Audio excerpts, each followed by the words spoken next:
ஊர்வசியுடைய modulation அத present பண்றது அப்படிங்கிறதெல்லாம் அந்த வாய்ஸ்ன்னு அவ்வளோ ஜிம்மிக்ஸ் இருக்கு அப்படிங்கிறாங்க. ஆனா நீங்க ரொம்ப காலம் வரைக்கும் டப்பிங்க நீங்க பண்ணல தானே? ஆரம்ப காலத்துல? பிகினிங் ஸ்டேஜ்ல எனக்கு டைம் இல்ல. ஏன்னா அப்பெல்லாம் டப்பிங் மெட்ராஸ்ல மட்டும்தான். ஷூட்டிங் அவுட்டோர்ல இருந்துச்சுன்னா அந்த டைம்ல தான் எல்லா மொழிகளும் கொஞ்சம் கொஞ்சமா அந்தந்த இதுக்கு போக ஆரம்பிச்சது. எல்லாமே இங்கே தான், சென்னை தான். அதுக்கு முன்னாடி எல்லாமே சென்னை ஸ்டுடியோ இதில் இருந்துச்சு. நான் ஹீரோயினா வந்து அந்த காலகட்டத்தில் எல்லாம் மலையாளம் எல்லாம் அங்கே போச்சு, தெலுங்கு இந்த பக்கம் போச்சு, கொஞ்சம் கொஞ்சம் போயிட்டு இருந்துச்சு.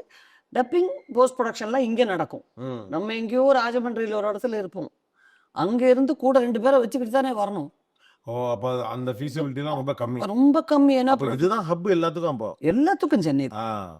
என்ன இப்போதான் என்ன ஒரு 15-20 வருஷம் தான் ஆச்சு, ஹார்ட்லி 20 வருஷம் தான் ஆச்சு அங்கெல்லாம் ஸ்டுடியோ ஆரம்பிச்சு டப்பிங்கெல்லாம்.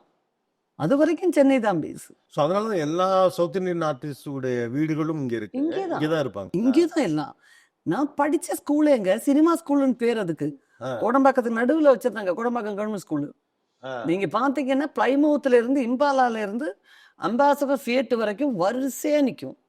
சினிமாவில் ஒர்க் பண்ணக்கூடிய அத்தனை பேருடைய குழந்தைகளும் அங்கே தான் படிச்சிருந்தாங்க. அந்த நம்ம கோடம்பாக்கம் பிரிட்ஜ் இறங்கி கொஞ்சம் தூரத்தில் லெஃப்டில் இருக்கு. ஆனால் ரொம்ப பிரபலமான ஸ்கூல் அன்னைக்கு. பிறகு ஏன்னா தமிழ், தெலுங்கு, மலையாளம், கன்னடா 4 மீடியம் இருந்துச்சு அங்கே. அப்படியா?